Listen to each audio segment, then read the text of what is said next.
વાઘોડિયા તાલુકાના જરોદ નજીક હાસાપુરા ગામે મગરનો ભોગ બનેલ મૃતક વૃદ્ધાના પરિવારને ધારાસભ્યના હસ્તે 10 લાખની સહાયનો ચેક અર્પણ કરાયો। જરોદ નજીક આવેલા હાસાપુર ગામે માર્ચ મહિનામાં ગામના જીવીબેન ઈશ્વરભાઈ રાઠોડિયા ઉંમર વર્ષ 72 તળાવડી બાજુ બકરા ચરાવવા ગયા હતા।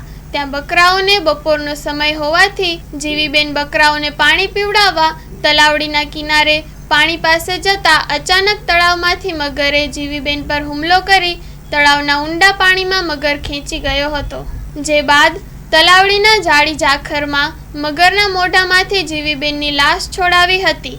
આ ઘટનામાં મૃતક વૃદ્ધાના પરિવારના પુત્ર લક્ષ્મણભાઈને વડોદરા વન વિભાગ દ્વારા ₹10 લાખની સહાયનો ચેક ધારાસભ્ય ધર્મેન્દ્રસિંહ વાઘેલાના હસ્તે વાઘોડિયા વન વિભાગ ચંદ્રિકાબેન ચૌધરીને સાથે રાખી અર્પણ કરાયો હતો।